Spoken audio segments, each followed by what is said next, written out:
On va s'intéresser aujourd'hui à la thématique de l'échec. Échec dans le cadre de la musculation, de la compétition ou au sens large comme d'habitude.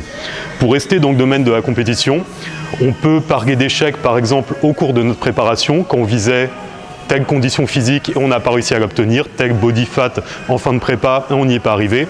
Ou alors après une compétition, on visait tout simplement telle place sur le podium et on ne l'a pas eu, on visait une carte pro, peu importe, quel que soit notre objectif. À partir de là, il faudrait définir véritablement ce qu'est l'échec. Donc, au cours de cette vidéo, on va essayer ensemble de mieux définir les choses, de mieux les comprendre, afin justement de savoir ce qu'on peut faire pour mieux gérer cet échec et surtout rebondir par la suite et ne pas rester dans cette situation d'échec. Donc maintenant, on va aller faire une séance épaules et aborder tous les différents sujets de cette thématique sur l'échec.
Avant de rentrer dans le vif du sujet, on va aborder quelques idées générales liées à l'échec.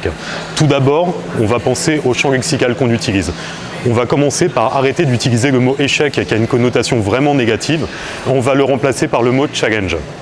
Ensuite, on va se dire qu'on n'a pas vécu un échec, on a juste découvert une nouvelle façon de ne pas atteindre notre objectif.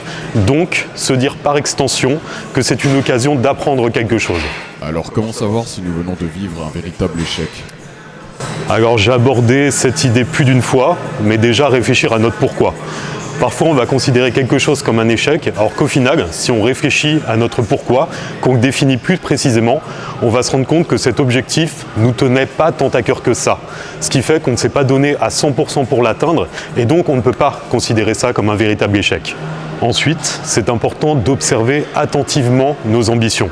Effectivement, c'est important de rêver grand, voilà, toutes ces grandes idées qu'on entend à l'heure actuelle, mais il faut garder les pieds sur terre également, dans le sens où parfois, on a tout simplement, pour rester dans le domaine du body, pas la génétique pour rêver grand.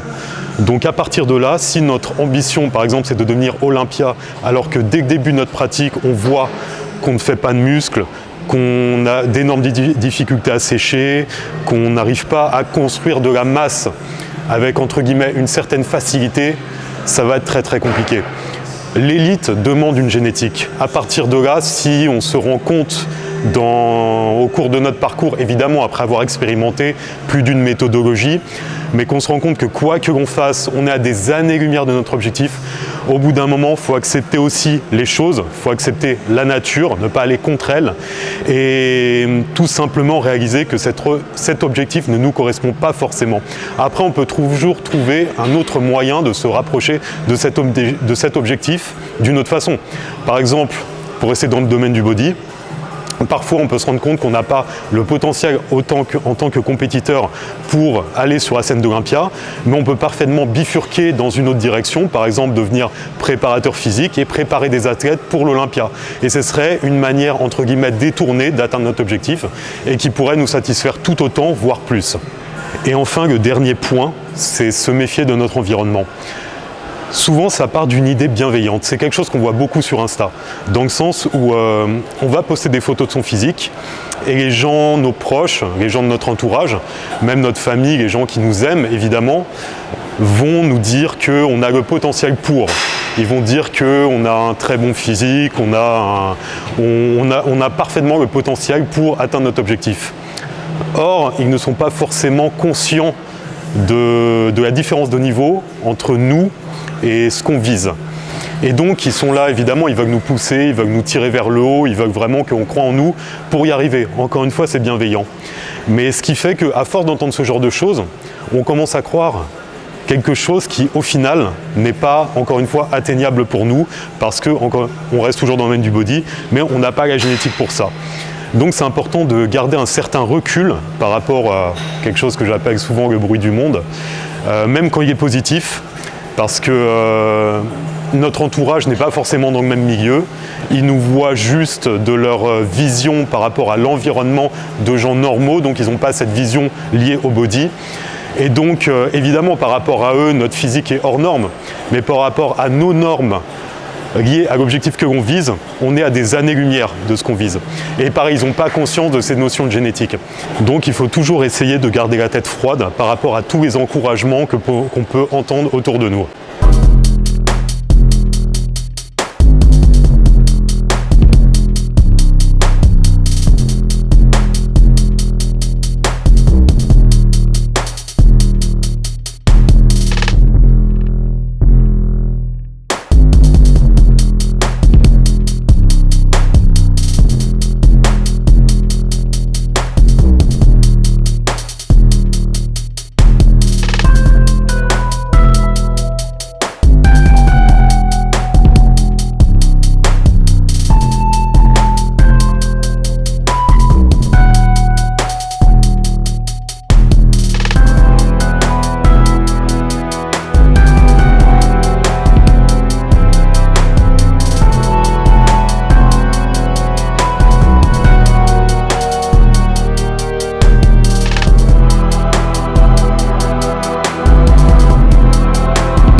À la lumière de tout ça, maintenant pour savoir si on a vécu un véritable échec, la seule chose importante au final, c'est d'observer attentivement notre comportement. Est-ce que notre engagement, notre comportement, nos actes ont été à la hauteur de l'objectif que l'on vise? Et à partir de là, si on se rend compte qu'on ne s'est pas investi suffisamment, on n'a pas été au bout des choses, en restant dans le domaine de la compète, est-ce qu'on a vraiment tenu sa diète? Est-ce qu'on a été carré sur tout ce qu'on a voulu mettre en place pour atteindre l'objectif? Et si ce n'est pas le cas, effectivement, là, on peut considérer ça comme un échec dont on est complètement responsable.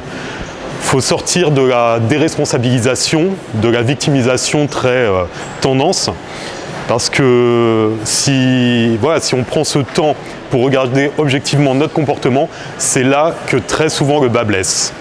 Ensuite, une autre chose que l'on peut considérer comme un véritable échec, c'est le fait de se comporter toujours de la même façon en s'attendant à des résultats différents. Et ça, c'est quelque chose que l'on retrouve très souvent dans la musculation ou dans tous les autres domaines d'ailleurs, dès qu'on veut atteindre un objectif. C'est de sempiternellement faire exactement les mêmes actes, reproduire exactement le même schéma moteur et se dire que du jour au lendemain, le résultat sera différent. Alors c'est à dissocier évidemment de la persévérance. Par exemple, encore en restant dans le domaine de la musculation, évidemment c'est quelque chose qui demande énormément de temps de progresser physiquement. Construire du muscle, c'est un processus très long. Donc là, effectivement, ça ne sert à rien de changer tout le temps de méthodologie. Maintenant, quand on arrive par exemple à l'approche d'une compétition, qu'on a testé plusieurs fois le même protocole et qu'on se rend compte que le jour J, on n'a pas la condition que l'on souhaitait, là, il ne faut pas hésiter à tester d'autres méthodes, même des méthodes qui sur le papier nous paraissent un peu étranges, farfelues ou ne pas correspondent à nos convictions. Et essayer tout simplement, et ça se trouve on aura de bonnes surprises et ça correspondra à nos attentes. Donc toujours important de se remettre en question et d'essayer des méthodologies différentes parce que sinon effectivement là on est vraiment dans le cadre d'un échec.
points que tu viens d'évoquer, quels conseils pourrais-tu donner pour gérer l'échec?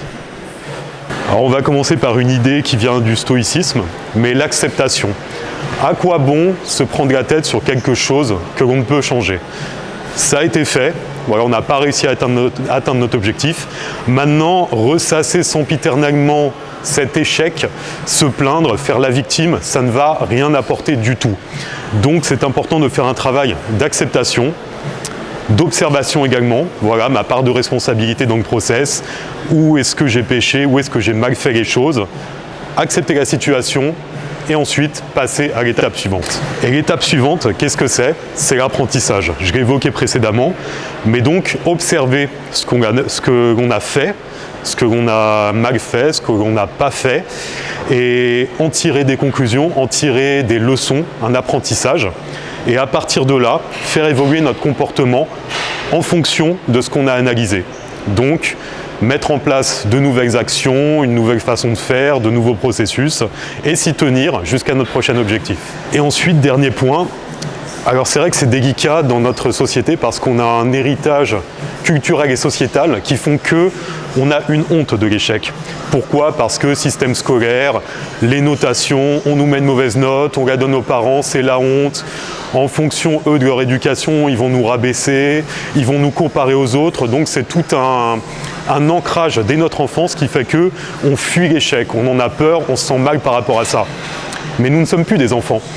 Donc à partir de là, il faut sortir de ce genre de schéma, de ce genre de processus qui font qu'on se sent mal et on se victimise. Et comme je l'ai évoqué précédemment également, cultiver ces échecs donc qu'on a renommés challenge si vous avez bien suivi, et donc aller de challenge en challenge, toujours les chercher parce que au final c'est lié à notre progression. C'est ça qui fait qu'on avance, c'est ça qui fait qu'on se rapproche d'un pas à pas de notre objectif. Il faut sortir du fantasme du one-shot, genre je m'investis une fois et je réussis tout de suite. Ça c'est dans le cinéma, c'est dans la littérature, c'est dans les vidéos de motivation, d'inspiration. Et même quand vous creusez le parcours de ces gens-là, vous vous rendez compte qu'il y a eu énormément d'échecs avant leur réussite. C'est pour ça que c'est très important au final de les cultiver, de cultiver ces challenges, de les accumuler, et de les accumuler intelligemment évidemment. Comme je disais tout à l'heure, ne pas reproduire toujours la même façon de faire et donc systématiquement tomber, puisque on n'a rien appris, on n'a rien expérimenté de nouveau. C'est toujours faire un essai, apprendre de cet essai et faire évoluer notre comportement, notre façon de faire en conséquence. Là, c'est une façon plus intelligente de faire les choses. Et donc, chaque challenge sera une nouvelle marche qui contribuera à notre ascension.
Alors pour finir cette vidéo, pour mieux gérer l'échec, qu'est-ce qu'il faut faire? Tout d'abord, reprendre en main son mental. Comme toujours, c'est la chose la plus importante. Ensuite, analyser ce qu'on a fait et en tirer des conclusions, adapter notre comportement en fonction et passer à l'action, encore et toujours. Et surtout, ne pas faire ce qui est considéré comme le seul véritable échec, c'est-à-dire l'abandon. Voilà, j'ai attendu la fin de la vidéo pour en parler, mais c'est ça le véritable échec. C'est pas de ployer le genou, c'est de ployer le genou, s'allonger et rester à terre. Complètement abandonner notre objectif. Ce qui est différent de réévaluer, réajuster son objectif. comme je l'évoquais tout à l'heure, parfois, tout simplement, un objectif ne nous correspond pas du tout et c'est juste sur le chemin, on va voir une voie différente qui nous correspondra plus. Et ça, ce n'est pas un échec. Donc, il faut vraiment dissocier les choses. Et l'échec absolu, c'est de complètement abandonner. Parce qu'on aura essayé une fois, 2 fois, 3 fois, mais toujours avec le même comportement, on n'aura pas persévéré. Et là, effectivement, c'est un échec.